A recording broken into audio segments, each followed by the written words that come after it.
Hola Mariluz, ¿me escuchas bien? Sí, vamos a Excelente. empezar enseguida. Ok.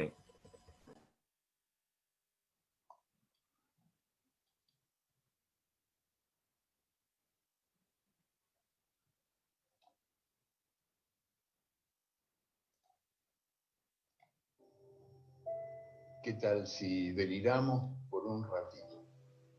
¿Qué tal si Clavamos los ojos más allá de la infamia para adivinar otro mundo posible. El aire estará limpio de todo veneno que no provenga de los miedos humanos y de las humanas pasiones. En las calles, los automóviles serán aplastados por los perros. La gente no será manejada por el automóvil, ni será programada por el ordenador, ni será comprada por el supermercado, ni será tampoco mirada por el televisor. El televisor dejará de ser el miembro más importante de la familia y será tratado como la plancha o el lavarropas. Se incorporará a los códigos penales el delito de estupidez que cometen quienes viven por tener o por ganar en vez de vivir por vivir nomás, como canta el pájaro sin saber que canta y como juega el niño sin saber que juega. En ningún país irán presos los muchachos que se nieguen a cumplir el servicio militar, sino los que quieran cumplirlo. Nadie vivirá para trabajar, pero todos trabajaremos para vivir. Los economistas no llamarán nivel de vida al nivel de consumo, ni llamarán calidad de vida a la cantidad de cosas. Los cocineros no creerán que a las langostas les encanta que las hiervan vivas. Los historiadores no creerán que a los países les encanta ser invadidos. Los políticos no creerán que a los pobres les encanta comer promesas. La solemnidad se dejará de creer que es una virtud. Y nadie tomará en serio a nadie que no sea capaz de tomarse el pelo. La muerte y el dinero perderán sus mágicos poderes y ni por defunción ni por fortuna se convertirá el canalla en virtuoso caballero. La comida no será una mercancía ni la comunicación un negocio, porque la comida y la comunicación son derechos humanos. Nadie morirá de hambre, porque nadie morirá de indigestión. Los niños de la calle no serán tratados como si fueran basura, porque no habrá niños de la calle. Los niños ricos no serán tratados como si fueran dinero, porque no habrá niños ricos. La educación no será el privilegio de quienes puedan pagarla y la policía no será la maldición de quienes no puedan comprarla. La justicia y la libertad, hermanas siamesas, condenadas a vivir separadas, volverán a juntarse, bien pegaditas, espalda contra espalda. En Argentina, las locas de Plaza de Mayo serán un ejemplo de salud mental, porque ellas se negaron a olvidar en los tiempos de la amnesia obligatoria. La Santa Madre Iglesia corregirá algunas erratas de las tablas de Moisés y el sexto mandamiento ordenará festejar el cuerpo. La Iglesia también dictará otro mandamiento que se le había olvidado a Dios: amarás a la naturaleza de la que formas parte. Serán reforestados los desiertos del mundo y los desiertos del alma. Los desesperados serán esperados y los perdidos serán encontrados, porque ellos se desesperaron de tanto esperar y ellos se perdieron por tanto buscar. Seremos compatriotas y contemporáneos de todos los que tengan voluntad de belleza y voluntad de justicia. Hayan nacido cuando hayan nacido y hayan vivido donde hayan vivido, sin que importe ni un poquito las fronteras del mapa ni del tiempo. Seremos imperfectos, porque la perfección seguirá siendo el aburrido privilegio de los dioses. Pero en este mundo chambón y jodido, seremos capaces de vivir cada día como si fuera el primero y cada noche como si fuera la última.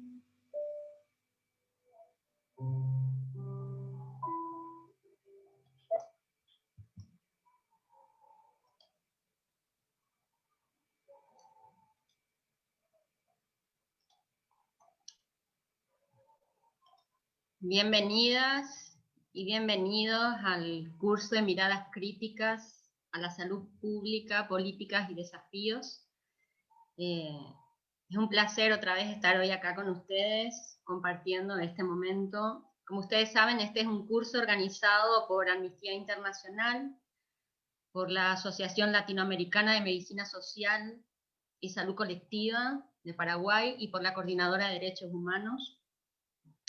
Estamos ahora en nuestro cuarto módulo, ya hemos pasado por 3 y por 6 webinarios, este sería el 7º, que lo hemos titulado Sistemas de Salud, Pandemias y Participación Popular. Presentamos con un poco el acompañamiento del gran Eduardo Galeano, que nos deja frases maravillosas, pero yo me quedo con 2 específicamente. Una es, vamos a delirar un poco con otro mundo posible, donde los políticos no creerán que a los pobres les encantan las promesas.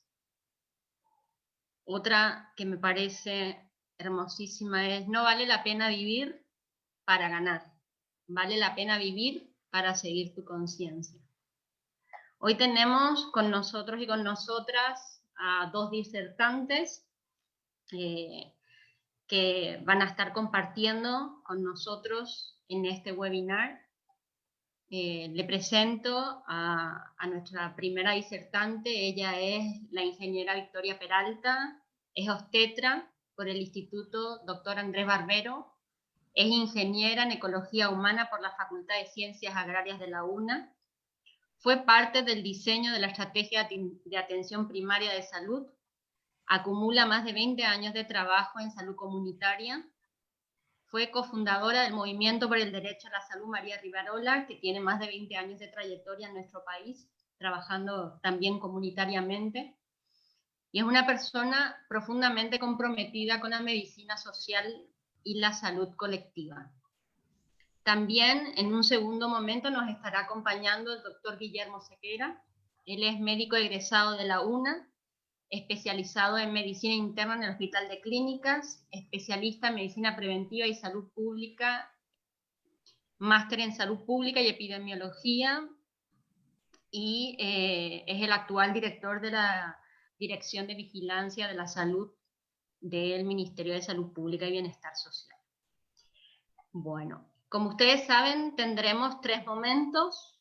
En el primero tendremos a la disertante Victoria Peralta, en un segundo momento tendremos a Guillermo Sequera, y en un tercer momento abriremos a las preguntas que pueden ir realizando por el chat. También hoy, como saben, es nuestro webinar abierto. También estamos transmitiendo por Facebook Live, así que le damos la bienvenida a todos los compañeros, compañeras y personas que nos están siguiendo por el Facebook Live, y también pueden participar, hacer sus preguntas. Tenemos compañeros y compañeras que están registrando esas preguntas a los 2 disertantes y que estarán respondiendo posteriormente a sus disertaciones. Así que le doy la bienvenida a la ingeniera Victoria Peralta. Victoria, ¿tenés una presentación, me parece? Sí. Buenas tardes cita a todos los participantes. Bienvenidos a todos. Y bueno, esta tarde vamos a tratar de, más que hacer una exposición magistral, un poco provocar las preguntas, las interrogantes, los cuestionamientos que nos pueden surgir alrededor de este tema. No sé, Mariluz, si vamos ya empezando con la exposición. Sí, ¿podés compartir? Sí. Dale.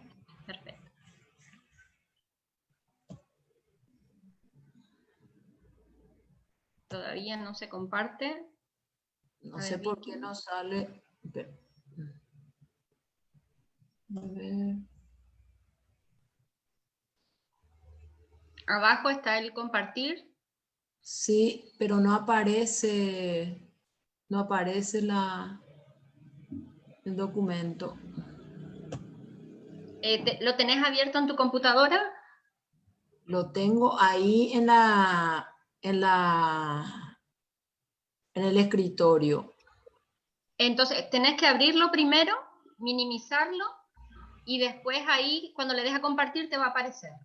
Ok, un momentito entonces. Un segundo.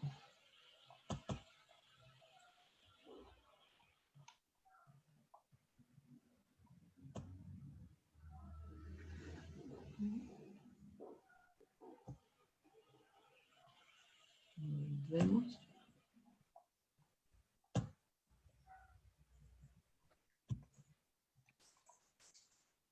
Si ves que no podés, me envías y Sí, lo abro. no sé por qué no puedo volver a la pantalla, al Zoom. Lo minimicé y ahora no estoy pudiendo volver. Te veo a ti, Marilu, pero no puedo. Ay, por favor. Voy a intentar, voy a salir y entro de vuelta, ¿sí? A ver, si Jorge, Sí, ella tiene habilitada la opción de compartir en este momento. Sí, está abierto. Lo que no puedo es volver al Zoom. No sé si tengo que salir y volver a entrar. No hace falta. Lo que debes hacer es abrir tu presentación y tenerla minimizada. Después te vas Ya a la está. opción de compartir pantalla y ahí ya vas a tener la opción de compartir esa Sí, presentación. ya abrí, minimicé, pero no estoy pudiendo volver a la plataforma. No me Entonces, veo. si deseas, puedes compartir la Mariluz, la presentación, y ella te va a compartir. lo que no está pudiendo es abrir Zoom, ¿verdad? Porque lo habrás minimizado. Sí, y no me vuelve. Te veo, Mariluz, pero no vuelvo. No vuelvo a la plataforma, o sea, completa. Ah, claro. No sé si cierro y vuelvo a entrar. ¿Cuál es la forma? No hace falta que vos salgas de la reunión, Victoria. Permaneciendo en la reunión puedes compartir o en su defecto enviarle a Mariluz, ¿verdad Mariluz? Y ella... Vicky, salí nomás y volvé a entrar. Sí. Ok, salgo y vuelvo a entrar. Un segundo.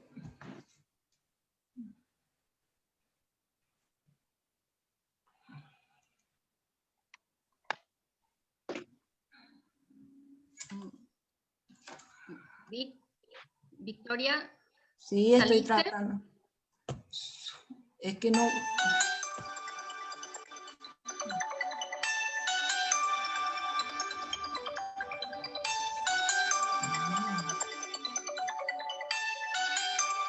Bueno, quiero decir que la tecnología le gusta que pasen estas cosas. Ay, Dios mío. No sé por qué no puedo ni salir ni retomar la... No te preocupes, que yo ya dije en el webinar anterior que en serio es toda una revelación el tema del Zoom. No pasa nada. Qué horror. Espera. Voy a volver Probablemente se te minimizó el Zoom y por eso es lo que nos estás encontrando. Sí. Darle doble clic. Hay unas ventanitas Sí. arriba a la derecha. Dale al cuadradito y probablemente ahí te abra otra vez. Sí, ahí le estoy dando, pero no me responde. Está ahí, pero no me responde. Y podés dejar la reunión y volver a entrar, Victoria, también. Ok. Sal de la reunión. Sal y vuelve Pero a entrar. Le voy a pedir a Jorge que te haga otra vez la entrada. ahora sí, ahora recién. Bueno, ahora voy a compartir. Ok. Ahora sí. Muy bien. Por fin subsanado este argel inconveniente. Ahora se ve. Voy a ponerlo en para que tome toda la pantalla. Bueno, un poco este tema de la participación popular en tiempos de pandemia es uno de los temas que nos ocupa en este webinario, pero es también un tema que tiene que ver con todo lo que nos está pasando en este momento. El tema de la participación es un tema político. Es un tema político y esto es importante que no lo olvidemos, porque es un tema que está relacionado al tema de poder. Y el tema de poder está definido por las fuerzas que son opuestas, que están en disputa permanente todo el tiempo y en todo espacio. El tema de la participación está relacionado a esta relación que se establece, valga la redundancia, entre Estado y sociedad, donde los sectores predominantes generalmente son los que administran los recursos del Estado a través del gobierno, ¿verdad? Estos recursos son ejecutados por el gobierno de turno, que generalmente está ocupado o en algunos momentos capturados, como diríamos nosotros en nuestra experiencia particular en Paraguay, por sectores dominantes. La participación se trata de que la gente forme parte de las decisiones y de las acciones que tienen que ver con los asuntos públicos. Esta es un poco una definición que les comparto, que es del compañero José León Uzcategui. Como nosotros estaremos teniendo en cuenta este tema de la participación, cuándo y en qué momento se fue haciendo cada vez más presente como necesidad y como conquista fundamentalmente. Haciendo un poco un recorrido rapidísimo por lo que estuvieron compartiendo con nosotros los compañeros anteriores, Oscar Feo y también Miguel Hernández. Nosotros estuvimos pasando por estos procesos de la historia que tienen que ver un poco con la posguerra, en donde hubieron estados de bienestar después de la debacle que significó la posguerra, pero ese periodo en donde hubo una gran presencia, importante presencia del Estado para satisfacer las necesidades del pueblo, llega un momento de los años 80 donde tenemos una gran crisis económica, y ahí, como coincidimos con muchísima gente que discute y piensa sobre este tema de lo social, lo político y lo económico, el modelo neoliberal siempre buscó la forma de resolver sus crisis, y la forma de resolver sus crisis fue siempre tratando de poner el peso del costo de lo que son las crisis en el pueblo.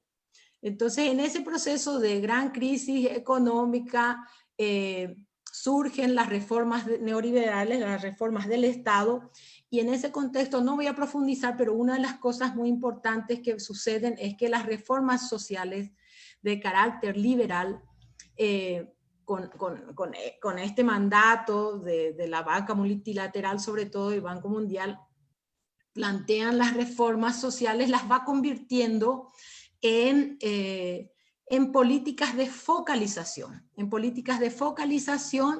de la asistencia, y su consecuencia es que se individualiza el problema de los riesgos y se individualiza la pobreza misma, porque como resultado de esta crisis, por supuesto, se va agudizando la misma pobreza. En nuestros países, sobre todo si vemos la cuestión en América Latina, nosotros fuimos pasando por este periodo además atravesando después de los modelos de bienestar por dictaduras muy fuertes donde la participación de la gente fue negada, anulada. Esto no ha sido diferente en nuestro país tampoco. O sea, esta idea de que la gente se pone a poder a transformar las condiciones que son adversas, se fue haciendo a pesar de todo, incluso en los momentos de dictadura y de gran limitación para los pueblos. En nuestro país, el tema de la participación tiene una mención en 2 artículos de la Constitución Nacional, pero nosotros como país no tenemos una ley específica de participación como sí lo tienen otros países, como Bolivia, como Ecuador, como Venezuela y otros países que tienen una legislación especial sobre el tema de participación. Nosotros tenemos solamente 2 artículos de nuestra Constitución Nacional que expresa que las personas tienen derecho a reunirse, a manifestarse pacíficamente, sin armas. Y en el otro artículo, que es el 42, el primero que les mencioné, el 32, y luego el 42, que dice que toda persona es libre de asociación, para asociarse y agremiarse con fines lícitos y nadie será obligado. Y esto un poco recordar que en el tiempo de la dictadura no había ninguna posibilidad de asociarse, aunque fuera con fines lícitos. O sea, esta comprensión de que hoy tenemos la posibilidad de encontrarnos y de asociarnos, eso realmente estaba vedado en tiempos de la dictadura. Quiero volver atrás para mencionar que cuando hablamos de participación social, hay como 2 vertientes dentro de la participación social.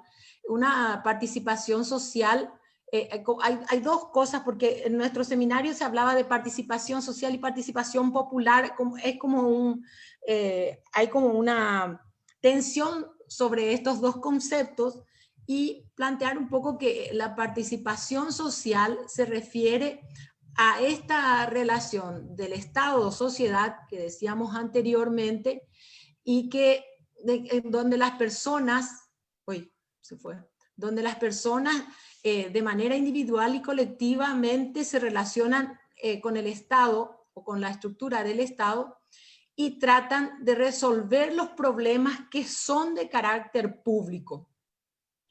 Y sin embargo, cuando hablamos de la participación popular, estamos hablando de un concepto de poder popular donde recoge las diferentes formas de organización de la gente. Hay como una mayor diversidad de organización de la gente, y donde la gente tiene la potestad, el poder de tomar las decisiones en todos los ámbitos: político, organizativo, institucional, de nivel local, departamental, nacional e incluso internacional. Entonces habla un poco, se dirige más a esta idea de soberanía sobre el deseo y la construcción de la idea de lo que es público. Entonces, ahí estos 2 conceptos es muy necesario. Este es un concepto que trae Grimau en 2010, y sobre todo tener en cuenta que el concepto de participación social también se ha venido trabajando como desde dos ideas, o sea, porque en los años 80, con la reforma, con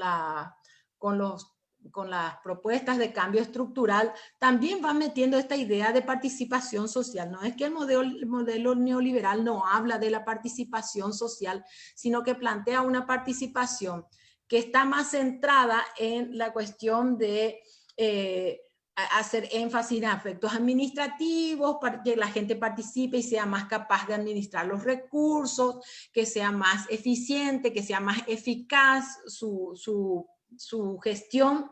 Se preocupa mucho de la sostenibilidad de los proyectos, y también se va como haciendo esta idea de que, como la propuesta de la reforma estructural es que el Estado se achique, va transfiriendo las responsabilidades del Estado a la ciudadanía, de manera que el Estado vaya cada vez teniendo menor participación en la resolución de los problemas de la gente, y eso se le transfiere a la gente, incluso en muchos casos en la generación de recursos para resolver los problemas. Y hay otra vertiente de la participación social que se acerca más a esta idea de participación popular, que sobre todo se afinca en la idea del derecho y en la exigibilidad del derecho hacia el Estado, de manera que el Estado tenga posibilidad, tenga la potestad de responder a las demandas de la sociedad y sobre todo recupera desde esta visión la idea de que el Estado es responsable de atender las necesidades del pueblo y recupera desde esa idea que fue transfiriendo al sector privado fundamentalmente desde las políticas neoliberales. En nuestro país, nosotros pasamos por todo este proceso. Nosotros tenemos un pueblo que vivió antes de esto, pero yo lo tomo desde estos 3 momentos que son desde la dictadura, un proceso de transición democrática y un proceso de degradación democrática. Esta es un poco una forma de nombrar lo que estamos viviendo en este momento, porque se aleja muchísimo de la idea de Estado democrático garante de derechos, esto que estamos viviendo. Entonces, en el periodo de la dictadura, nosotros, aquí tenemos imágenes y seguramente hay gente que reconoce incluso a las personas que están en las imágenes. Es un proceso reciente porque duró 35 años, entonces estaba vedado toda posibilidad de participación y el único que decidía los destinos de la gente, de los individuos, de las personas, era el dictador. Entonces es un tiempo en el que no se permite pensar y no se permite actuar colectivamente. Se privilegia esta cuestión individual, personal. Incluso la policía cuando le llamaba a alguien, por alguna razón le decían de individuo, no le decía a usted persona, nada, sino de individuo. Y generalmente los policías estaban, cuando vos le escuchabas, ellos siempre le escuchaban referirse a las personas de esa manera. Después de la caída de la dictadura y con la transición democrática, nosotros vivimos muchas cosas, pero aún en ese periodo de dictadura hubo esfuerzos muy importantes de emancipación y de construcción de sueños de vida digna, y lo que tenemos más cercano y más fuerte en nuestra historia es la presencia de las ligas agrarias campesinas, que estuvo muy ligada a la creación de las comunidades de base cristiana, con una gran reforma en la Iglesia Católica, que fue el Concilio Vaticano II, y permitió un aire de renovación en la Iglesia, un poco planteando la necesidad de una Iglesia realmente comprometida con los desposeídos, con los más pobres. En ese proceso, aunque sufrió muchísimas persecuciones y tuvo grandes represiones, y a pesar de que hubo casi una extinción de líderes y desapariciones, sin embargo, después de estas ligas agrarias y a pesar de las grandes represiones, se resurgen ideas de organización, y el tema de salud ha sido un tema central, porque en las comunidades campesinas surgen las organizaciones campesinas que toman el tema de salud como posibilidad de organización y como necesidad de abordaje, porque había una total desatención del Estado a los problemas de salud, y entonces surgen los promotores voluntarios de salud desde organizaciones campesinas como ACADEI y también de las pastorales sociales. y ellos tenían una función muy importante de atención, o sea, ellos hacían un trabajo de atención. Y después de este proceso que fueron avanzando y después de la caída de la dictadura, estas mismas organizaciones se plantean y discuten en diversos espacios de debate la idea de que la salud es un derecho humano fundamental y que es una responsabilidad del Estado. Y se viene discutiendo eso desde ese tiempo hasta la creación de instancias de organización como el Movimiento Nacional por el Derecho a la Salud, que es una de las organizaciones que plantea la salud como un derecho humano fundamental. Después de la dictadura y con el advenimiento de toda esta ola neoliberal, se plantean el surgimiento de los consejos de salud, porque nosotros tuvimos una reforma constitucional, porque la caída de las dictaduras se dieron en todos los países, las asambleas constituyentes, y tuvieron reformas constitucionales, y en la nuestra por primera vez se plantea el tema de que la salud es un derecho humano fundamental.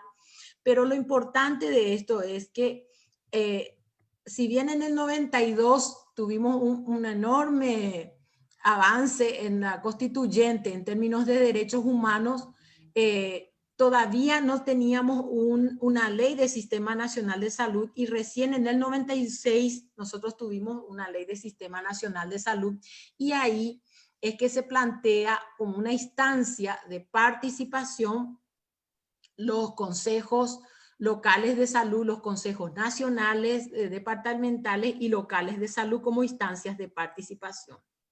Lastimosamente, estos consejos de salud que fueron creados a instancias de esa ley 1032, tuvieron el defecto de que fueron creados como instancias justamente desde el enfoque neoliberal, como instancias de administración de los recursos del Estado y no como instancias contraloras o de gestión, de control de la gestión en salud. Entonces sucede esto, que muchísimos consejos de salud tuvieron que vérselas ellos para generar los recursos de salud, los recursos materiales para atender los problemas de salud en la comunidad, y en muchísimos casos hoy mismo podemos ver que hubieron manifestaciones de trabajadores de salud que han estado prestando servicio a los consejos locales de salud en las peores condiciones. Muchos de ellos no ganan ni siquiera el salario mínimo. Entonces hay una transferencia de la función, del rol del Estado a los consejos de salud, y entonces se desdibuja el rol de participación de contralor de los consejos de salud como genuina instancia de participación de los pueblos. Ya recientemente en el periodo 2008-2012, con la propuesta de una política pública para la calidad de vida y salud con equidad, uno de los ejes fundamentales fue la participación social protagónica, y a partir de eso y la puesta en marcha de la estrategia de atención primaria de salud como una estrategia fundamental para universalizar, para hacer real el tema de la universalización de salud.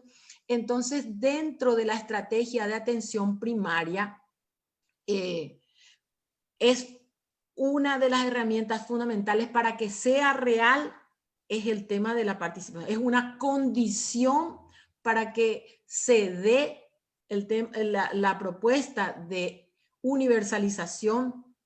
La participación social es fundamental.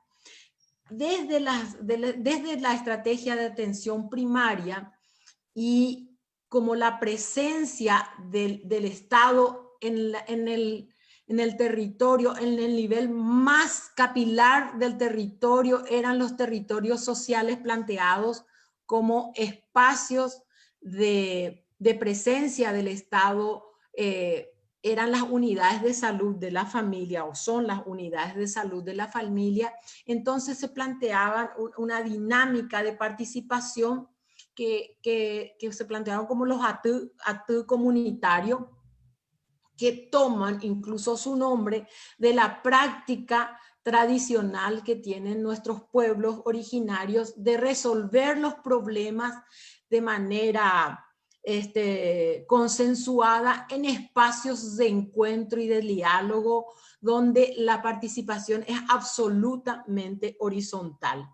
Entonces, esta idea de que la atención primaria es un espacio para la participación social protagónica es fundamental, porque en el espacio, en el territorio de acción de los equipos de salud de la familia, el tema de la salud ya no se convierte un tema del que solo puede hablar los trabajadores de salud, que son los que saben o lo que entienden de salud, sino que el tema de salud se aborda como un todo, como una cuestión integral que tiene que ver con las condiciones en que vive la gente. Y entonces la gente puede hablar de lo que le pasa, de lo que siente y de lo que le afecta en su salud.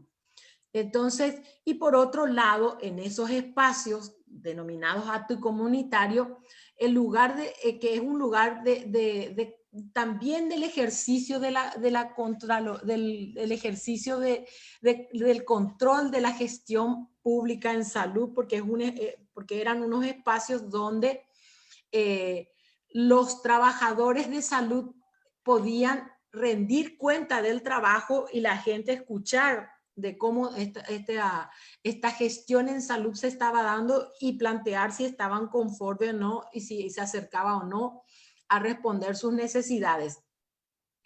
Y esto plantea que es un espacio lo más horizontal planteado. En ese periodo del 2008 al 2012 hubo un gran esfuerzo intersectorial planteado por una instancia generada entre los diferentes ministerios del Estado, ministerios y secretarías en ese momento, para crear una política de participación protagónica.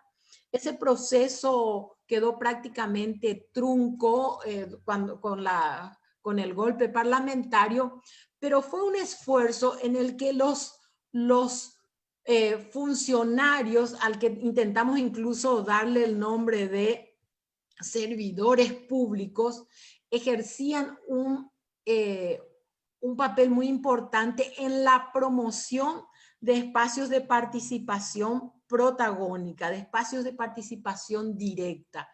Entonces, en esos espacios hubo una efervescencia en el sentido que la gente encontraba su espacio para plantear sus necesidades y hacer las demandas, pero llegamos a un límite en el que estas demandas muchísimas veces no estaban con posibilidad de ser respondidas por el funcionario de menor rango, sino que eran decisiones que tenían que ser tomadas a nivel alto. ¿Y esto por qué digo? Porque los espacios de participación deben ser espacios creíbles para la gente. Todo espacio de participación que sea un espacio donde las decisiones no son tomadas en cuenta o no tienen peso de transformar, son espacios que pierden vitalidad y pierden fuerza, que fue lo que pasó con estos espacios. Si bien fue un proceso trunco, también pudimos ver que tuvimos limitaciones en ese sentido. Solo por mencionar que la atención primaria de salud ya fue creada en Alma Ata como una estrategia de universalización de la salud, y en la estrategia misma plantea la participación comunitaria, que es un proceso por el cual los individuos y las colectividades asumen responsabilidades en cuanto a su salud y su bienestar. para mejorar la calidad de vida y contribuir al propio bienestar. Y esto quiero enfatizar que no se refiere solo al tema de acceso a la atención o a la asistencia directa, sino estamos hablando de un concepto de atención primaria que aborda la salud en relación a las condiciones de vida. Y esto es muy importante porque, como mencionó Oscar Feo en el anterior encuentro, esta visión de la atención primaria ha sido sostenidamente transformada y sostenidamente socavada y disminuida. Llega al punto que ahora prácticamente se pretende plantear siempre la atención primaria, pero como un proceso de asegurar la asistencia básica mínima como paquete universal. Y ese es un error gravísimo. Y entonces, ¿por qué esto de la atención primaria para nosotros es tan importante en el sector salud y retomar sobre todo esta visión de la atención primaria integral, donde una de las características es que tiene una territorialidad definida donde opera un equipo de salud en ese momento y hasta ahora estaba planteando un equipo integrado por lo menos 7 personas, ¿verdad? Una médica o médico, una licenciada en enfermería, un auxiliar o técnico en salud, y además 5 agentes comunitarios, o sea, 8 miembros. Sino también pensar en la posibilidad de un equipo más multidisciplinario, pero lo fundamental de esta cuestión es que estos equipos de salud de la familia que tienen una territorialidad definida, se plantea que trabajen en ese territorio en una cercanía vincular y de relación horizontal con la ciudadanía, que es lo que es posible y está demostrado que sí se puede hacer porque tenemos experiencias en el país que a pesar del desfinanciamiento sostenido de la atención primaria como estrategia central en el tema de salud, sin embargo, siguieron haciendo el trabajo y siguieron promoviendo la participación social protagónica en los territorios sociales. Los territorios sociales no solamente tienen que ver con un espacio geográfico, y eso es muy importante tener en cuenta, sino los territorios sociales tienen que ver con ese espacio de vida de las personas donde la gente siente que es el lugar donde pertenece, donde se construye permanentemente la vida. Entonces, el tema de la atención primaria y de las políticas sociales, si queremos pensar en las políticas sociales como una forma de redistribución de la riqueza, que es el fin fundamental de las políticas sociales, no puede ser pensada sin una territorialidad. Esta idea de ciudadanía, del lugar a donde pertenece y donde construimos la vida, tiene que ver con ese espacio social, donde se comparte el espacio físico, pero también la historia. Se comparte la historia, se comparten los vínculos y la práctica cotidiana de hacer vida. Entonces, eso es fundamental porque es en este momento uno de los recursos que todavía nos queda como espacio de participación protagónica en el sector salud fundamentalmente. Este es un concepto un poco que les comparto de Sonia Fleury. Sonia Fleury es genial, es una politóloga brasilera que trabajó muchísimo el concepto de ciudadanía, de participación social y las políticas sociales. Y para ir acercándonos al final, ¿qué ¿qué es lo que está pasando en este momento? Nosotros estamos en un proceso de degradación democrática y le decíamos, porque esta democracia no logró superar las enormes dificultades, no solo enormes dificultades, las enormes injusticias generadas por las desigualdades sociales, la exclusión, el abandono,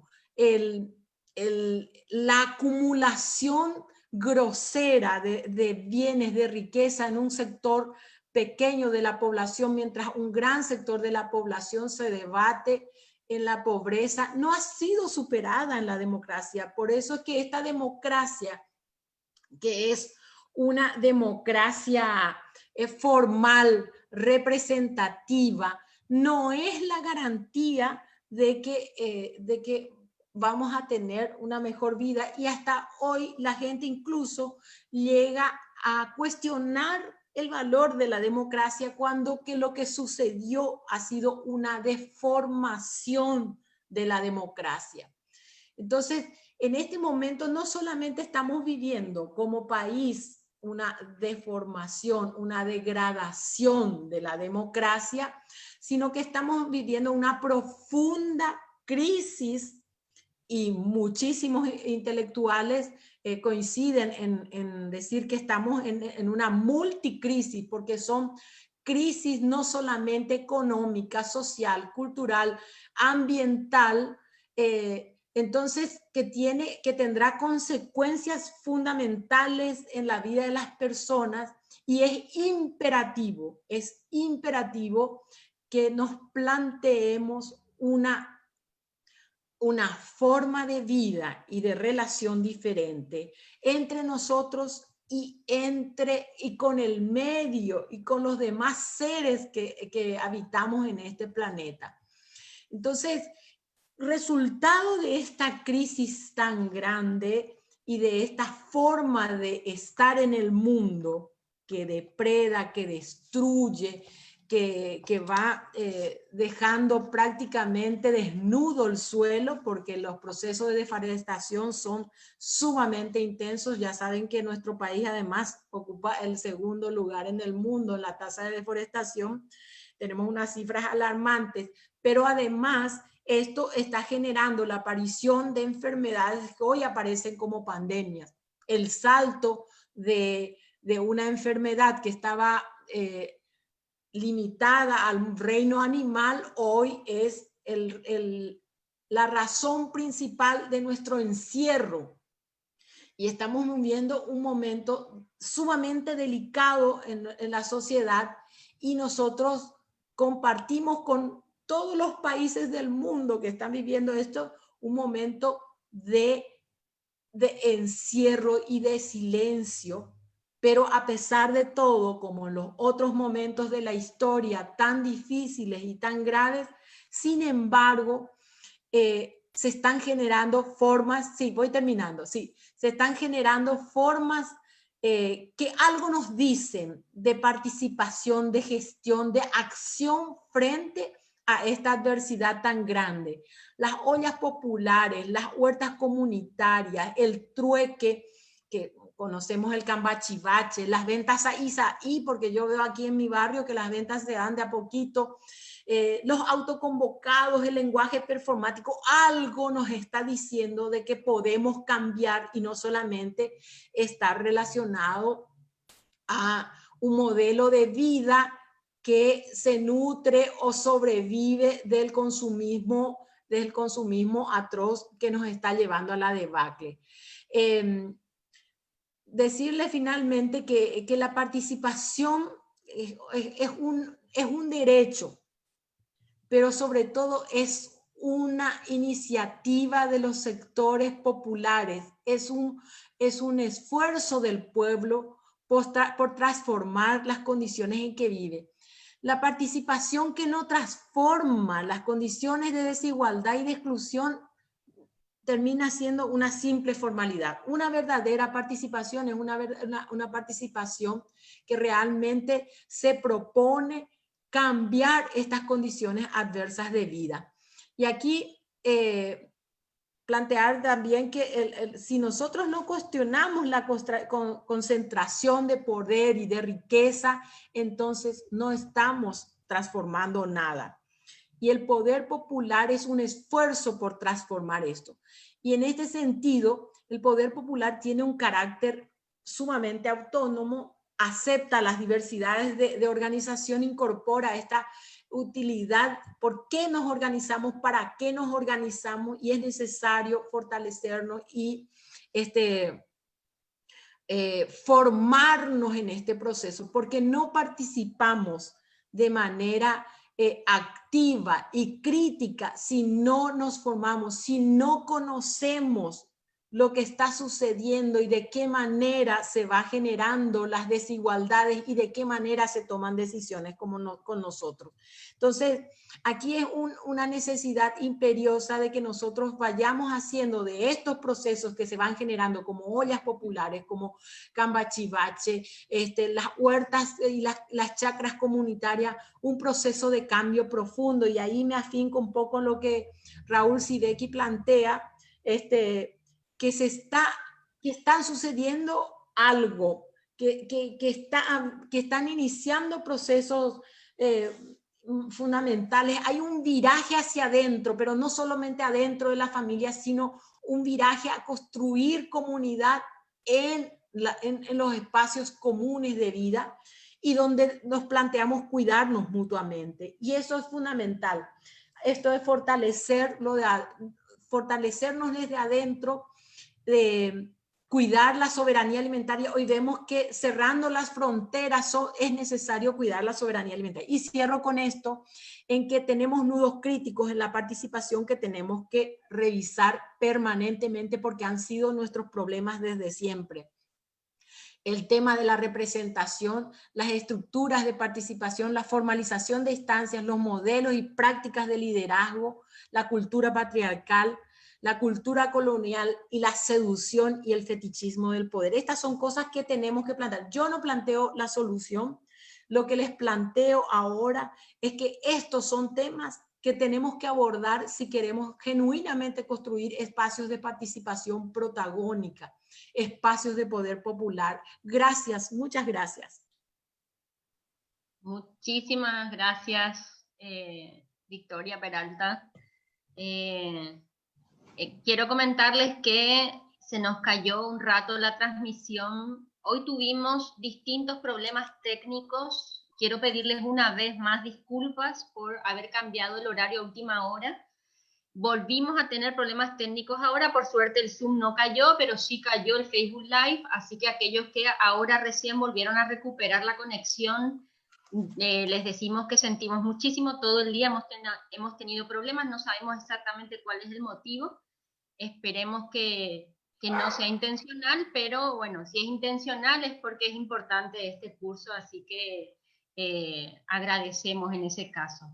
Bueno, damos paso entonces al doctor Guillermo. Por favor, Guillermo, adelante. Tu micrófono está silenciado. Jorge, ¿podrías...? Ahí ya está. Bien. Bueno, gracias Mariluz. ¿Qué tal Vicky? ¿Qué tal gente? Excelente Mariluz. Vicky, tu presentación. Pido disculpas también. Creo que uno de los problemas técnicos también es el que le está hablando, ¿verdad? Tuve un problemita también para poder acercarme y poder conectarme. Bueno, quiero compartir un poco con ustedes una presentación con la que trabajé un poco también con el Instituto Social del Mercosur, donde hablábamos un poco de la situación de la pandemia y cómo la pandemia genera un montón de fenómenos sociales que sí o sí terminan influyendo en el tipo de participación, en la forma de participar, ¿verdad? Y de cómo se van involucrando la sociedad. La pandemia, la verdad, que toca muchísimos aspectos de nuestra vida. Hay una... o sea, la palabra pandemia o epidemia, ¿verdad? Epidemia más que nada viene demo es gente, es pueblo, ¿verdad? Y epi es sobre o alrededor de, ¿verdad? Y un poco, epidemia en otras palabras, sería la interrelación de la gente, lo que le ocurre a la gente. Al decir epidemia, saquemos al bicho, saquemos al COVID, saquemos a la enfermedad. ¿Sí? Yo creo que ese es un ejercicio para entender lo que está ocurriendo. Epidemia, entonces, es lo que le está ocurriendo a la gente. Entonces, ahora está ocurriendo la pandemia del COVID, ¿verdad? Pero hay un montón de epidemias muy grandes que están merodeando nuestro día a día, no solamente de enfermedad, no solamente de virus, sino también de estilos de vida, de enfermedades crónicas, del cáncer, pero también de conductas humanas, ¿no? Como bien lo dijo Vicky, de un modelo productivo, de un estilo de vida hiperconsumista, ¿verdad? Son inclusive modas, son valores que se transmiten, que se contagian o que se imponen, que son hegemónicos, ¿no? Y que generan patrones de cómo nosotros nos movemos, cómo nosotros elegimos, cómo nosotros generamos valores y qué preferimos materialmente o inmaterialmente. ¿Sí? Entonces, abramos nuestra mente cuando digamos epidemia, lo que es la epidemiología, justamente, que es la ciencia que estudia la epidemia, también está dejando de observar solamente cómo se comportan los bichos y las enfermedades. Está empezando a ver cómo se comportan las desigualdades en la sociedad, a ver cómo se comportan eh, fenómenos o entender la salud mental de la epidemiología, cómo se comporta la gente según el territorio, según el estrato social. Todo eso para poder entender y para poder elegir qué estrategia es más útil para controlar un problema que queremos intervenir. Bueno, voy a compartir. Al principio voy a hablar un poco de lo que es mi parte, ¿verdad? Como epidemiólogo y como hoy me toca ser director de vigilancia de la salud, hay cosas que no puedo evitar de decir. Voy a compartir la pantalla. ¿Están viendo ahí? Ahora sí. Sí, bueno. Bueno, para mí, a ver, no me deja. Ahí. Esta tormenta que le llamamos la pandemia, para mí trajo algo interesante, ¿verdad? El tema de que epidemiología, mucha gente ya sabe pronunciar, epidemiólogo, hay muchos que ya están aprendiendo. Mi mamá, por ejemplo, ya dice bien epidemiólogo, mi hijo es epidemiólogo, ¿verdad? Ya entiende ahora entiende a qué me dedico, ¿verdad? Lastimosamente por un bicho, ¿verdad? Pero hay un montón, como dije, de cosas que la epidemiología estudia y solamente los bichos parece que son los más importantes. Algo que sí trajo también esa tormenta, esto, y que a mí me causa me hace un poco de ruido, es el tema de los expertos. Solamente los expertos son los únicos que pueden hablar. Como que sucumbimos ante la opinión del experto, ¿verdad? Eh, y, y, y como que paramos otro tipo de opinión, cualquier otra persona de otra área encima es una epidemia, entonces solamente pueden hablar los epidemiólogos, y no es así. No es así. Yo creo que revalorizamos tanto este tema de los expertos, yo creo que, y nos hace tanto daño. O sea, yo creo que también es una situación de crisis en el que hay tanta incertidumbre y hay cero experiencia quizás sobre este virus y este tipo de cosas. Entonces, los expertos. ¿Y los expertos en qué? Si justamente no hay nada de esto, ¿verdad? Entonces, son los expertos los que hoy están diciéndonos qué hacer y el resto aceptando. Yo creo que eso tenemos que revisar un poco. Eh, eh, un poco, acá puse una figura, ¿no? Estamos tan de moda los epidemiólogos que se hacen películas de epidemia, esto. Y para nosotros, los epidemiólogos en general y los que estamos de la línea del control de la enfermedad, así como tal, para nosotros nos puso en jaque un montón de problemas, ¿verdad? De herramientas de control más que nada. Bueno, no me voy a meter tanto en la parte de la epidemia en sí. Estos son árboles de contacto de los casos que nosotros vamos estudiando. Esta epidemia nos obliga muchísimo a anticiparnos porque hay asintomáticos que contagian, presintomáticos, hay árboles de contacto gigantescos que tenemos que hacer. Le sometemos a un montón de gente en cuarentena, una cuarentena que tiene que ser estricta. Hay diferentes tipos de vigilancia. Y después de la moda, esta de los modelos predictivos, hoy siempre se hicieron, pero ahora parece que, ¿y cuándo va a ser el pico? ¿Y cuánto tiempo va a durar? ¿Y cuántos muertos va a haber? O sea, son herramientas que siempre existieron, pero que ahora están súper sobrevaloradas en el momento en que menos sirven, porque estos modelos solamente sirven cuando tenés mucho datos del pasado, pero si hay algo nuevo, no tenés datos del pasado. Entonces, fíjense, esta es la epidemia en los Estados Unidos y cada color es una universidad diferente que dice lo que va a hacer. Y todos dicen cualquier otra cosa.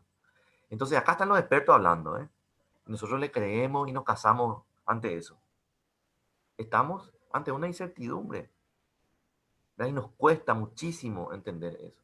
Y que cambien los protocolos, que cambien las normas, nos cuesta muchísimo y nos genera hartazgo, porque no estamos acostumbrados a eso. Y no queremos eso de la autoridad. Nosotros queremos que la autoridad nos diga una cosa y que no cambie, ¿verdad? Para que nos ordene la vida. Bueno, esto es un poco los datos del Ministerio de Salud, no me voy a meter a esto. Sí, voy a hablar un poco del tema, la datafilia, el amor por el dato. Yo me considero un enamorado del dato y de releerlo y reinterpretarlo, pero la gente está con la obsesión del dato a tiempo real. Si hay un caso más o menos en Villarrica o en YouTube, y impresionante. Y si hay uno menos, uno más de lo que el otro dijo, ya se genera desconfianza. Y en realidad esas cosas no paran ni ayudan con el control de la epidemia. La cuarentena social, que no voy a entrar, la cuarentena inteligente que se llamó, ¿verdad? Sus fases. Esto me sirvió un poco para presentar a la gente del Mercosur. No sé si es el momento para hablar de las diferentes fases, cómo se decidió qué fase tenía que entrar la población activa que tenía, el Producto Interno Bruto que movía, ¿verdad? Y qué elementos económicos se integraban y capacidad de herencia que tenían, ¿verdad? Esto fue la epidemia hasta junio, donde la gran parte de los casos ocurrían de la gente que venía afuera, en los albergues, con toda una estrategia limitada de control de dispersión en el territorio nacional, pero sometimos a muchísima gente a condiciones no adecuadas, ¿verdad? Esa gente que estuvo en los albergues se sacrificó, realmente hizo un sacrificio tremendo eh, para los que no estábamos ahí. De hecho, es cierto, eso ayudó a que no haya una dispersión en la comunidad. Eh, pero bueno, tiempo después se fue liberando. ¿Qué quiero mostrar con esto? En esta imagen, el mapa nacional, cosas interesantes que van saliendo al leer un poco los datos, ¿eh? La otra lectura que le podemos hacer a los datos. Esto es, imagínense, abril y mayo. La mayoría de los casos de abril y mayo estaban en el departamento de Caguazú. Y no en Coronel Oviedo, hacia Caguazú, hacia San Joaquín, Repatriación. Toda esa zona era la que tenía la mayor cantidad de casos en el país, pero en realidad estaban todos en albergue. ¿Quién nos estaba diciendo ahí? Hasta hoy Caguazú, hoy yo acabo de llegar de Caguazú y recién ahora están aumentando los casos en la comunidad. La epidemia obviamente está en Ciudad del Este y en área metropolitana de Asunción, pero en Caguazú recién ahora está empezando. Pero estos datos son de abril y mayo y casi el 70% de los casos eran de ahí. Esta era la gente que venía eh, y se quedaban en los albergues, desarrollaban la enfermedad en los albergues o ya venía enfermo, pero eran todos de Caguazú. ¿Qué nos estaba diciendo? Hay miles y miles de personas, de paraguayos, y les digo el perfil: hombres, 26, 25 años, que salieron hace 4 o 5 años nada más del Paraguay, que fueron todos a trabajar a San Pablo, a las grandes maquiladoras de San Pablo que fueron cerradas por el coronavirus allá. Cerraron las empresas por los brotes. Y volvían y nosotros los metíamos en el albergue, y la gran parte de ellos enfermos. Por suerte, hubo todos jóvenes saludables, con síntomas muy leves. Pero ¿qué nos dice esto? La gran nueva oleada de expulsión de connacionales al extranjero. Ya no es más la Argentina, sigue siendo. Pero las nuevas generaciones de esas áreas, de esas grandes áreas productivas, ¿verdad? De agroexportadoras, ¿verdad? Y que expulsan a gente también, ¿verdad? ¿A dónde están expulsando toda esa generación que tiene menos de 30 años? Principalmente hombres, ¿eh? 80% hombres, que comentaban sus historias, nos comentaron varios de ellos sus historias, con compañeros bolivianos también, viviendo en las maquilas, viviendo, trabajando, comiendo en el mismo lugar de trabajo, durmiendo en el mismo lugar de trabajo, unas condiciones muy tristes. Pero bueno, es el lugar donde consiguen trabajo y a partir de ahí envía sus remesas también a Paraguay, ¿verdad? Para nosotros de vigilancia, esa relectura un poco del dato, no es solamente la epidemia y contar los casos, sino hay una entre líneas que nos cuenta también cómo es esta epidemia, lo que le ocurre a la gente, ¿no? Eh, eh, y bueno, esto es un poco un corte ya de la situación actual, que tenemos alrededor de 700 casos ya normalmente por día. Eh, eh, lo de los albergues quedó como anecdótico, ayudó a frenar la epidemia en su momento, pero, pero prácticamente ahora está tomando números muy importantes. Y, pero bueno, para ir saliendo un poco del COVID, y sí, indirectamente por el COVID, a entender de que desde el punto de vista de salud, hay 4 olas muy importantes que nos van a golpear. Y no es solamente no es el COVID y la segunda ola del COVID, no. El COVID es esta ola roja que vemos acá, que va a generar enfermedad, ¿verdad? Y muerte también. Eh, y que bueno, que es lo que está ocurriendo ahora. La segunda, la segunda ola, que es la azul, que es toda esa enfermedad y muerte también que va a producir el COVID, pero indirectamente, en el sentido de que van a estar llenas las terapias intensivas, como ocurrió en Madrid, como ocurrió en Italia, como ocurrió en los Estados Unidos, en varios lugares, y los pacientes que vienen con un infarto por otra cosa, que vienen con un derrame, con una ACV, no pueden entrar a terapia porque las terapias están llenas de COVID y mueren, ¿sí? Mueren porque no tienen acceso a una atención rápida, porque el COVID está saturando el servicio de salud. Entonces esa es una oleada también de daño que va a generar el COVID. La tercera ola, la ola verde, esta que ven acá, es la ola que ocurre por una interrupción en la atención en enfermedades crónicas. Todos los pacientes que son diabéticos o los que tienen problemas cardiovasculares eh, eh, dejan de ir a consultar, dejan de ir a hacerse su control. A muchos no les cuesta, ¿verdad? Pero encima que ya saben que tienen una comorbilidad, entonces tienen miedo luego a irse, porque en el hospital está el COVID, porque en la calle está el COVID, ¿verdad? Eh, o porque también los hospitales tienen el tiempo reducido, porque todos están enfocados con COVID. Entonces, esta enfermedad crónica no es que nos van a pasar la factura ahora, no. Las enfermedades crónicas se empiezan a descomponer ahora y dentro de 3 o 6 meses van a empezar a generar sus infartos, a generar sus problemas de salud. Entonces, acá en este grupo también, de la ola verde, también voy a poner unas enfermedades infecciosas. Las coberturas de vacunación de los niños no es óptima. Están bajando, bajó un 15, un 20%. Justo en un riesgo de sarampión que hay en Brasil, en Argentina, en Bolivia. Nosotros hace 20 años no tenemos sarampión y probablemente podemos tener después porque la gente no se está yendo a vacunar. Eh, o la tuberculosis. Según los registros del Ministerio de Salud, no hay más tuberculosis. Pero ¿por qué no se registra? Porque la gente no se va a consultar o porque el médico tiene miedo y cree que es COVID. Todo lo que tose es COVID nomás ya ahora. Entonces no es COVID, listo, no es COVID, pero tuberculosis. Entonces ese vuelve a la comunidad y la tuberculosis es una enfermedad un poco más lenta en su evolución y aquí a 6 meses, un año vamos a tener una explosión también de casos de tuberculosis. Y la ola naranja, que es tal vez la ola más grande, donde vemos todo lo relacionado a la salud mental, ¿verdad? La eterna olvidada de la salud pública. Hablamos mucho de ella cada vez más, pero hablamos nomás, ¿verdad? Y que genera un impacto impresionante. Y asociado con todo el impacto económico, no solamente la salud mental del encierro, esa paradoja del encierro, ¿no? Te encerrás para cuidarte, ¿verdad? Pero eso genera un montón de otros problemas. El hecho de no poder tocarnos, abrazarnos, estar juntos con lo que queremos. Como le escuchaba decir a Agustín una vez, Agustín Barúa, ¿verdad? El tema de las crisis de la cercanía, ¿verdad? No podemos estar cerca de los queridos, ¿no? Eh, todo este fenómeno dentro de un contexto de un sistema sanitario totalmente enfocado o hiperenfocado a una enfermedad genera más debilidad, ¿verdad? Y el impacto económico, que obviamente es toda una ola que va a durar un tiempo, el impacto económico que es global, que también tiene sus efectos también en la salud pública, obviamente en la salud mental y también en un montón de otras enfermedades, ¿verdad? Entonces, estos son cómo se describen las 4 olas. También el COVID tiene una ola propia otra vez que vuelve a subir, ¿verdad? Pero eso es el COVID exclusivamente. Pero para ver la complejidad de este fenómeno, cómo indirectamente genera un montón de otros problemas. Esto es un poco el descenso de cobertura de las vacunas en los últimos meses si comparamos con el año anterior, en promedio un 20, un 30% menos.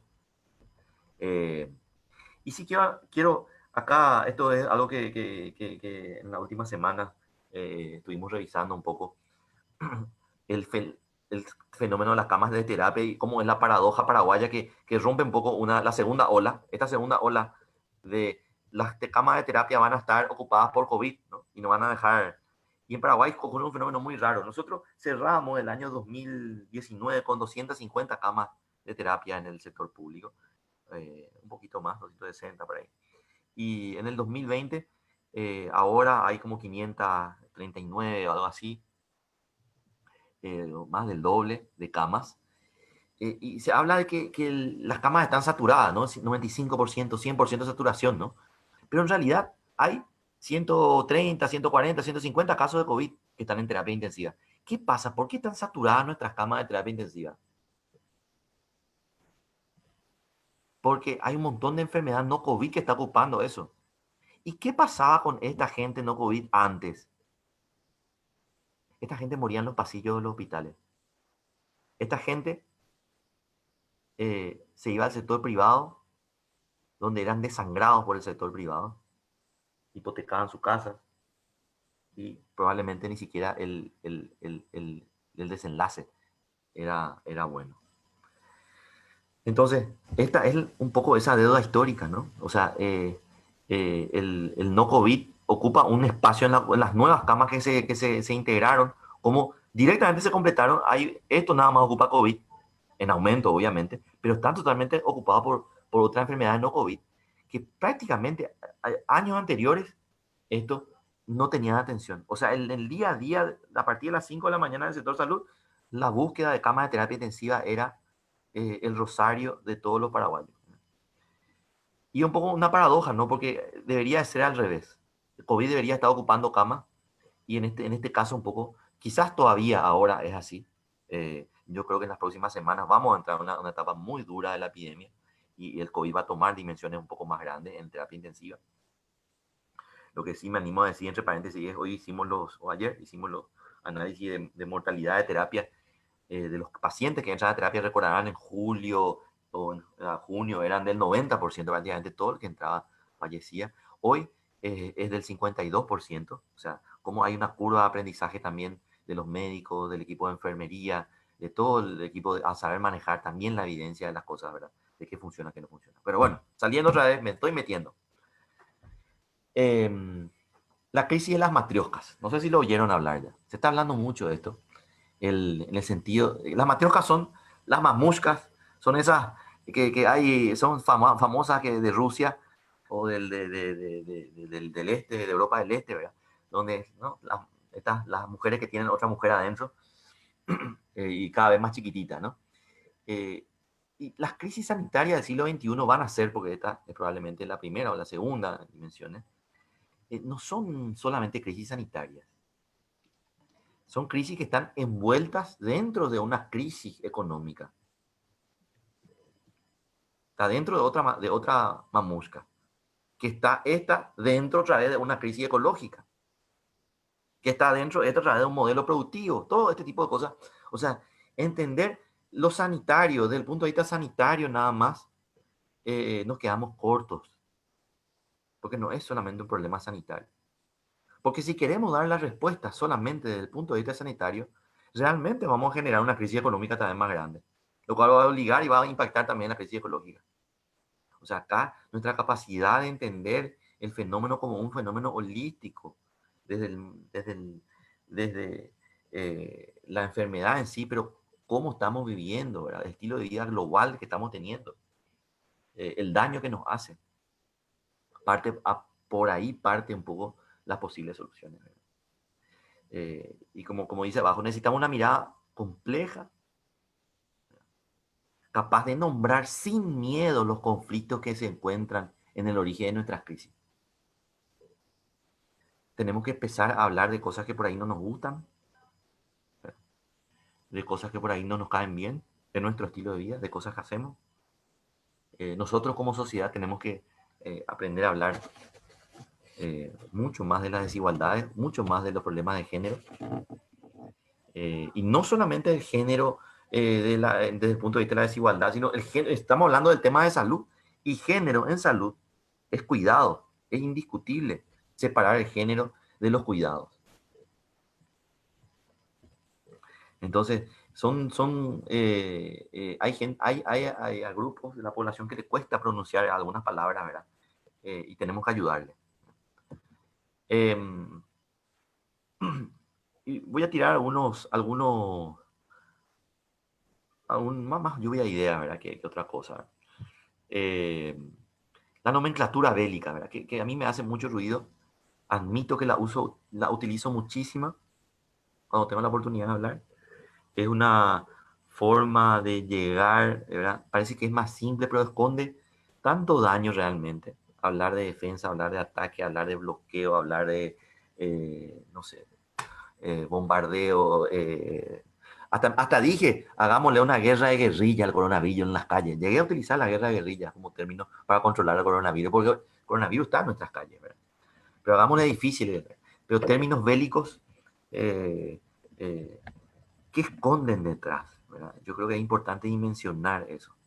El discurso de lo bélico en nombre del protegerte más, ¿verdad?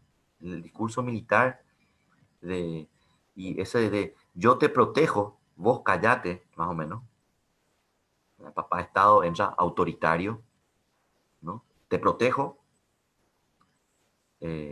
y sí, te doy leyes que te protegen, o sea, pongo el derecho, pero no es el derecho penal el que estoy usando.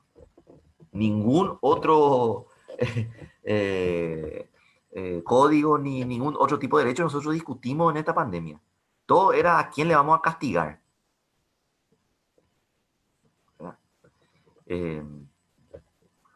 Fue un momento de discusión y de vivencia y lo seguimos.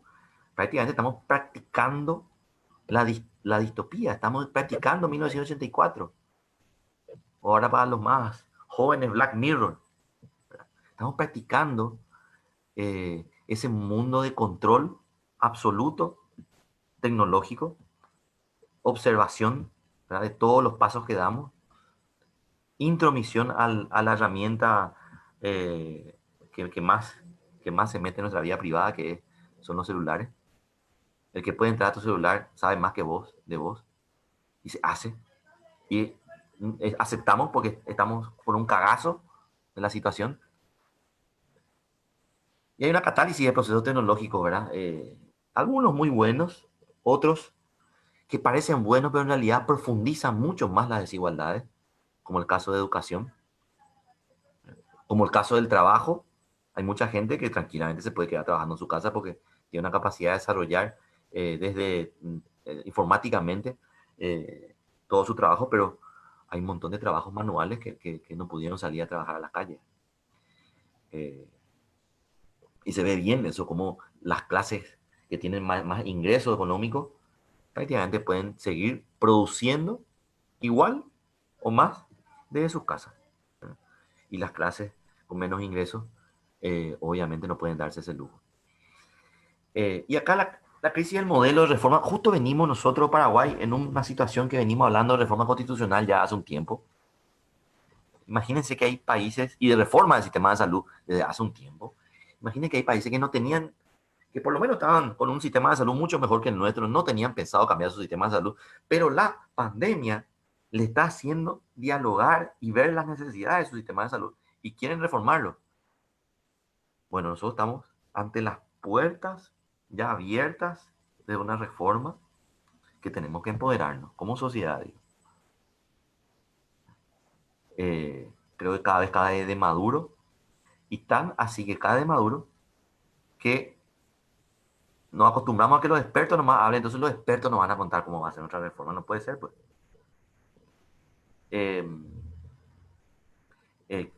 Quiero hacer un poco un recorrido histórico. Las grandes reformas, me acordaba cuando decía Vicky, y la misma creación de Alame, allá a principios de los 80, y con el sueño del SUS en Brasil, cae creo que cae la dictadura de Brasil allá por el 85, 84, 85, y ellos ya venían hablando el sistema de salud que querían, y a partir del principio de los 90 se funda lo que es el Sistema Único de Salud de Brasil, que es un ejemplo, ¿eh? Es un ejemplo de modelo, tendrá sus limitaciones, pero un ejemplo de cómo funciona y se va perfeccionando cada vez más. En el mundo, eh, modelo, el modelo británico, que es muy, muy buen sistema de salud público, financiado con impuestos, gratuito totalmente, nace después de la Gran Guerra, como lo dijo Victoria, nace después de la Segunda Guerra Mundial, un pacto social que hacen los ingleses, ¿verdad? Y con todo, impuestos generales se financia y no hay barreras para nadie, todo por igual.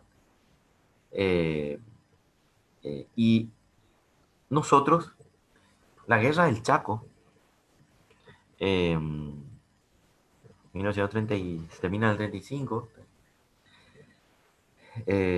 Después de la guerra del Chaco se crea el Ministerio de Salud del Paraguay, 1936. 4 o 5 años después se crea el Instituto de Previsión Social, que dependía antes del Ministerio de Salud. Cuando se crea dependía del Ministerio de Salud. Después en los 60 Stroessner lo separa. Entonces, ¿cómo estos momentos, yo no digo que, estoy volviendo otra vez a que esto es una guerra, ¿verdad? Pero sí estos momentos de crisis sociales, ¿verdad? Porque aunque no sea una guerra, es un momento de crisis económica, de crisis en muchos sentidos, generan procesos de reforma que la sociedad tiene que empoderarse, no puede estar mirando estar como simple espectador. Entonces probablemente, estoy poniendo los condimentos de que probablemente estamos muy cerca y las condiciones están muy bien dadas para que se haga una reforma, pero que no las hagan. ¿Sí? Para seguir tirando otras ideas, bueno, puse ahí la dependencia social de China, pero bueno, no es tanto la discusión que se dio en algún momento, ¿verdad? En realidad muy relacionado con el nacionalismo. La situación de la pandemia desarrolló más allá de lo autoritario lo del nacionalismo, ¿verdad? Que la antiglobalización, ¿verdad? Que tenemos que ser autosuficientes. Y sí, genial, pero hay cosas que todavía no podemos hacer, es cierto. Paraguay no puede producir vacunas, no puede. No, pero tenemos que producir. No, realmente no. Somos muy pocos.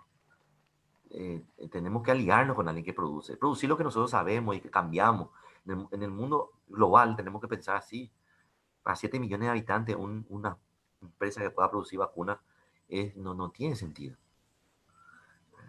Pero sí sabemos hacer otras cosas y potenciemos esa, ¿verdad? Sí, acá la crisis, una ausencia total de solidaridad de las naciones. Vimos cómo países nos robaban los ventiladores, los respiradores, ¿verdad? O a España, como Turquía, en plena crisis, España compró unos cuantos respiradores de China y cuando el avión de China aterriza en Turquía, el presidente de Turquía le saca a España, ¿verdad? A nosotros nos sacaron también, o sea, muchos se sacaron. Y Estados Unidos compró todos los test de tal tipo que nosotros podíamos hacer antes. Nosotros teníamos unos test, por ejemplo, Nesper, que se usa para tuberculosis, pero que sirven para COVID. Tenemos instalado eso en cada rincón del Paraguay y tenemos que comprar el insumo para ese equipo nada más. Pero el insumo para ese insumo, todo compró Estados Unidos. Le dejó al planeta, Estados Unidos y Europa, compraron todo. La producción, no hay. En el año, o sea, para todo este año no hay ese insumo. Y bueno, nosotros nos quedamos sin posibilidad de usar ese equipo que sí tenemos y tenemos que repensar un poco, ¿no? Otra idea también que anda rondando mucho es tiene que hacerse un contrato intergeneracional. Es interesante cómo esto lo discuten mucho más, obviamente, en países europeos y probablemente en los países viejos, digamos, ¿verdad? Donde la población anciana es una población que probablemente más del 15, del 20%, nuestra población anciana no llega ni más del 5%, pero en esos países es mucha población y votan y deciden políticas públicas. Entonces, cuando una enfermedad tiene un riesgo mayor para los ancianos, ¿quién está más preocupado por el COVID hoy? Obviamente la gente adulta mayor, ¿verdad? Entonces, obviamente para ellos el COVID es algo grave, ¿verdad? Y hay que orientar todas las políticas públicas hacia ahí. Y no les interesa lo que va a ser el planeta en el 2050, no les interesa. Y en Europa se ve un poco con los estratos jóvenes que sienten que la enfermedad no les hace nada. Es cierto, también les hace daño, pero mucho menos, obviamente. Entonces asumen que no les hace nada, pero en realidad sí les preocupa el planeta en el 2050. Y problemas planetarios como el calentamiento global, la gente joven está preocupada por eso. La gente joven ve un poco más el fenómeno en su mayor complejidad y cómo esto impacta, y cómo esto es causa y cómo vuelve a impactar en, en todo lo que ocurre en el planeta, ¿verdad? De lo conectados que estamos, ¿verdad? Como una sopa de murciélago en un lugar puede terminar impactando, ¿verdad? En el Chaco de Paraguay, entonces, esa crisis entre los jóvenes que piensan a largo plazo, no digo que los ancianos no lo hagan, pero los ancianos estamos mucho más preocupados por el COVID. Y en Europa se ve muy fuerte eso porque ¿quiénes cuidan a los ancianos en los asilos o cuando vienen enfermos? Y es un anciano que probablemente tiene otro valor, son generaciones que tuvieron otros valores, una visión planetaria diferente en los 60, en los 70, y un estilo de vida diferente. Entonces, es algo un poco que tiene que estar un poco en nuestra manera de entender lo que está ocurriendo. Desde salud, nosotros, también del Ministerio de Salud, esa visión un poco de ampliar, el Ministerio de Salud no tiene que estar enfocado exclusivamente en la salud humana ya, ¿verdad? La salud humana, el concepto de seguridad y salud humana tiene que ser amplio. Una salud incluye también la salud del ecosistema, de los animales, ¿verdad? Porque sin eso no hay salud humana. De hecho, el dengue mismo, el Aedes aegypti, el único mosquito que hay ahora en la ciudad, no tiene competencia. ¿Por qué eso? No hay diversidad biológica. No está el que le come al Aedes, no está el que le compite con el Aedes, no. Porque no hay más bosque. No hay más malaria en el Paraguay, pero porque no hay más bosque. ¿Verdad? Y por último, ¿verdad? La ciencia, el fanatismo de la ciencia es algo horrible, ¿verdad? Y inclusive yo creo que su mayor exponencial representación es el nacionalismo de las vacunas, ¿verdad? Rusia con su vacuna, Estados Unidos con su vacuna, Inglaterra con su vacuna, China con cada uno, y cada uno con sus alineados detrás, haciendo hurras, ¿verdad? Eh, y, y bueno, las elecciones en los Estados Unidos son el 3 de noviembre. Acuérdense que antes del 3 de noviembre va a salir la vacuna en los Estados Unidos. Entonces, se tira a la borda todo lo que se intenta avanzar, ¿verdad? En la parte científica académica, ¿verdad? Se pudre todo esto. Siempre estuvo, obviamente, al servicio de los grandes poderes, ¿verdad? O de los grandes intereses, ¿verdad? Pero ahora es sin disimular ni siquiera, ¿verdad? Y bueno, yo no era directamente de participación, ¿verdad? Lo que les presenté, pero sí quiero, a partir de estos conceptos, repensar un poco todo eso que nos dijo Victoria. Me parece que podemos integrar las dos charlas, entender el fenómeno de esta enfermedad como un fenómeno totalmente global, totalmente relacionado con, con nuestra forma de ser, con nuestro epidemos, ¿verdad? Lo que le pasa, lo que nos pasa y lo que hacemos que pasa. Por eso la gran diferencia, siempre digo la gran diferencia entre el que, si hacemos predicciones de lo que va a ocurrir, las predicciones de meteorología te va a decir, bueno, aquí a 2 semanas va a llover, va a ser frío, y bueno, y la gente se queda expectando eso, ¿no? Bueno, es cuando desde epidemiología se dice, bueno, dentro de 2 semanas va a estar el pico, tal cosa. La gente no tiene que quedar expectando eso. ¿Por qué?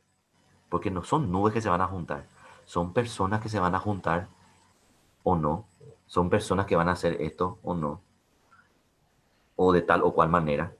O sea, esa interrelación humana es lo que define, en el caso del COVID, el ritmo de la epidemia, pero define todo, todo. Entonces, entender como nuestra forma de actuar, que nosotros somos los que realmente marcamos el ritmo de todo esto. Nosotros somos los protagonistas de esto. Yo creo que pasa por ahí un poco el fortalecimiento del discurso, de lo de la participación social. ¿Sí? Y con esto quiero cerrar, Marilu.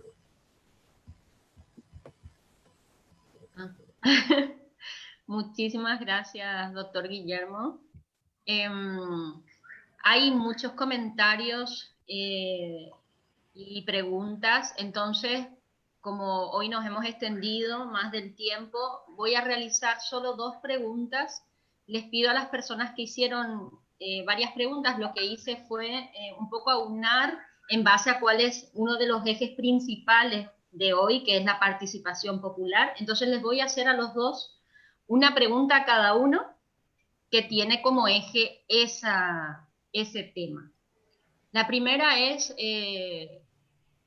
para el doctor Guillermo Sequera. Dice, ¿cuál sería el camino para transitar del control que quieren ejercer los estados a través de la epidemiología tradicional sobre los pueblos y sus relaciones sociales a un abordaje desde una epidemiología crítica donde la participación activa de cada individuo social sea el eje fundamental de la construcción de la salud? Livianita, doctor. Y voy a... para la ingeniera Victoria Peralta, ¿cómo podríamos mejorar, construir un verdadero funcionamiento de los consejos locales para que sean espacios de participación protagónica? O quizás habría que cambiar y generar una instancia distinta, teniendo en cuenta la trayectoria que nos has contado. Entonces, ¿quién quiere contestar primero? Bien. Yo puedo entrar. Dale.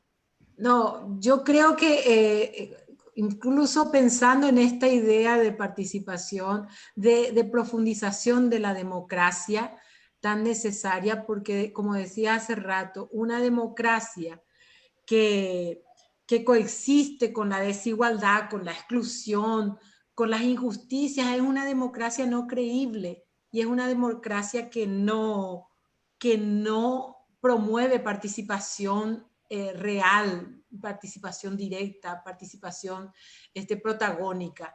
Entonces, si nosotros realmente queremos profundizar en esta idea de democracia, yo creo que hay que ver múltiples formas de organización, reconocer esas múltiples formas de organización y no solamente plantear una forma, porque como veía entre los nudos que yo les planteé, una de las cosas que pasa en nuestro país es que cuando hacemos un proceso participativo, y les cuento esto porque yo acompañé varios, tanto en la zona urbano marginada como en el sector campesino, y suele pasar que cuando llega a una estructura cerrada, rígida, donde se repiten las formas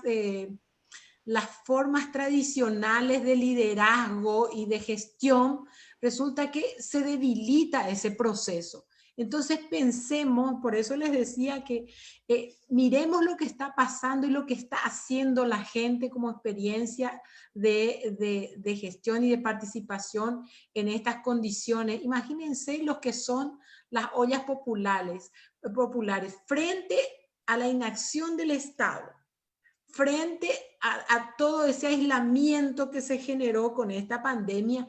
La gente generó ese espacio para resolver un problema y no esperó que les lleguen los víveres ni nada. Tuvo que hacer ahora todo un proceso de demanda, de cabildeo y de presión para que haya una ley de ollas populares para que se les destinen recursos, pero se dan cuenta que una cuestión legal formal no es suficiente.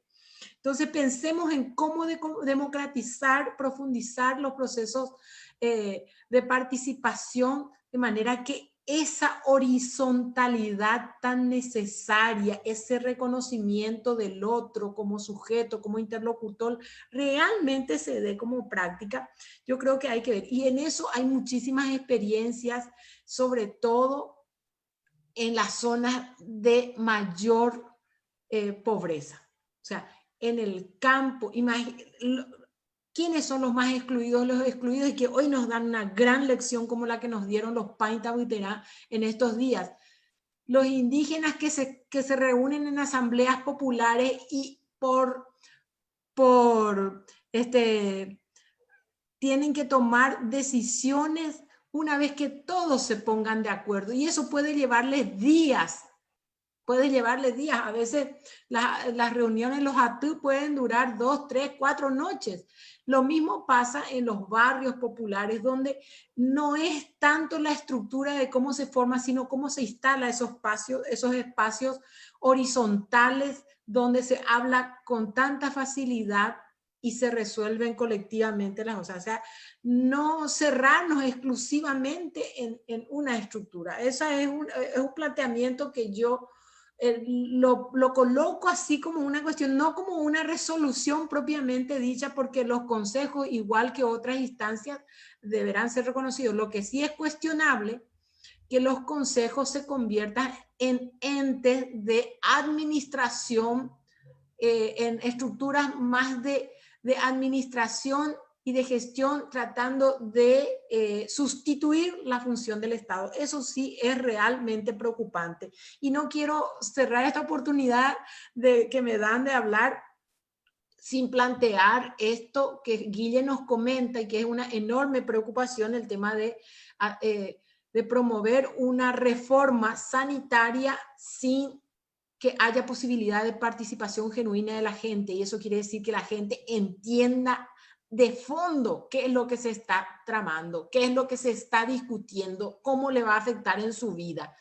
Porque la reforma, un cambio tan grande como reforma del Estado, o como la reforma sanitaria que tiene que ver con la vida, la salud y la muerte de la gente, si se hace sin participación, realmente es una traición, más que que un proceso que le va a hacer bien a la gente. O sea, y esto solamente el pueblo lo puede impedir, y solamente un pueblo organizado que entiende lo que está pasando, que se da cuenta, que es la forma que nosotros decimos consciente, decimos nosotros, no, se da cuenta. Ese pueblo es el que puede ponerse a poder y parar procesos que van a significar para su vida un retroceso enorme, que no puede entender y ver cómo se va a gestionar lo que le va a afectar en su vida. Entonces, si no puede comprender, esas decisiones no pueden ser tomadas por encima del pueblo. Eso nomás quiero poner porque realmente es un tema preocupante.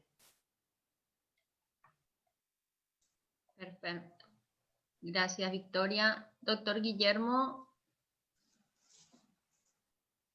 no sé, Jorge, ¿podrías habilitarle al doctor Guillermo para su micrófono? Estás castigado, doctor, ahora. Duró poco el castigo. Bueno, la pregunta era, ¿cuál sería el camino para transitar del control que quieren ejercer los estados a través de la epidemiología tradicional sobre los pueblos y sus relaciones sociales, y un abordaje de la epidemiología crítica, donde la participación activa de cada individuo social sea el eje fundamental de la construcción de la salud?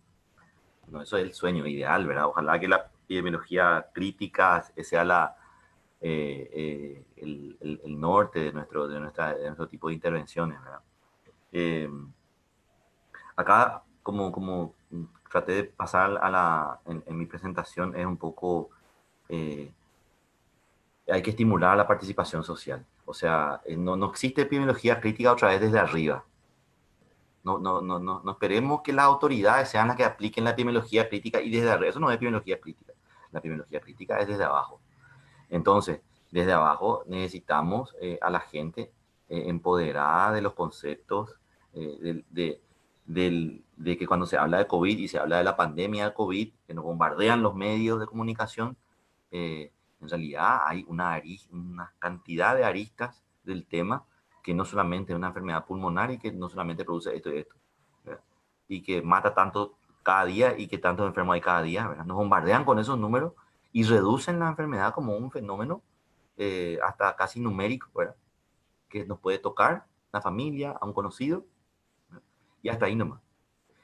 no, y ahí entra, yo creo, un poco esa capacidad de poder entender o magnificar o dimensionar este problema desde su origen, hacia dónde va, qué paradigmas se están tocando con este fenómeno. Yo creo que ese tipo de revisar un poco lo que genera, ese ejercicio que deben realizar eh, eh, mucho más los movimientos sociales, ¿verdad? Mucho más de la sociedad. ¿Cómo duele el COVID? No te van a decir desde las autoridades. El dolor es de cada individuo, ¿verdad? Y cómo expresamos eso también es diferente, o cómo sentimos eso es diferente. Y yo creo que por ahí entra un poco cómo controlar la enfermedad con la epidemiología crítica, con el empoderamiento justamente, con la participación social justamente. Entonces, ahí, no sé si vamos a controlar el virus, o sea, puede ser, es otra manera de controlarla, pero ahí estamos tocando las raíces del problema, que es lo fundamental. Sí. No sé si respondí la pregunta, pero... Yo creo que sí. Les invito, antes de terminar, a que lean todas las felicitaciones, también los comentarios. Yo les voy a pasar porque igual nosotros vamos tomando nota de todas las opiniones, las preguntas que se realizan, también de las que se dejan sin contestar, porque intentamos también que los contenidos de los materiales respondan un poco a esos cuestionamientos, a esas preguntas que se realizan. Entonces, bueno, les invito a todos, a todas y a todos a que pongan las cámaras para hacernos nuestra foto. Yo prometo hoy poner cara de foto de verdad. Lo voy a intentar. Nos quedamos, yo por lo menos, no sé ustedes, pero me quedo hoy con dos frases. Una, la del doctor Guillermo, que dice: la epidemiología crítica se hace desde abajo y no desde arriba, y se hace con el empoderamiento. Y la otra de la ingeniera Victoria Peralta, que dice: hacer una reforma del sistema de salud sin participación protagónica es una traición al pueblo. Me parece que son dos frases muy potentes y que hoy Galeano nos recordaba un poco también en su video, que les invito también a ver, está en Facebook Live, y que da unas ideas maravillosas de cómo construir y caminar hacia la utopía. Bien, con esto cerramos este webinario de hoy. Les doy las gracias a todos y todas por estar una vez más acá. Tendremos nuestro próximo webinario cerrado en 15 días, así que esperamos que se conecten y que vayan un poco leyendo los materiales. Gracias a todos los que ya fueron respondiendo muchos de los cuestionarios que enviamos. Sé que es un esfuerzo, pero están saliendo cosas interesantísimas para nuestra construcción participativa de este proceso. Así que les agradezco mucho. Veo a compañeros y compañeras de distintos países, de Argentina, de El Salvador, de Colombia. Estoy muy contenta con todo el equipo de Amnistía Internacional, de Alames Paraguay, de la Coordinadora de Derechos Humanos. Estamos muy felices de estar compartiendo siempre este espacio con ustedes. Así que les esperamos en el próximo webinario. Ingeniera Victoria, doctor Guillermo, un abrazo enorme. Gracias. Todos y todas. Gracias. Y nos vemos próximamente en 15 días. Nos vemos. Chao, chao. Chao, chao. Chao, chao.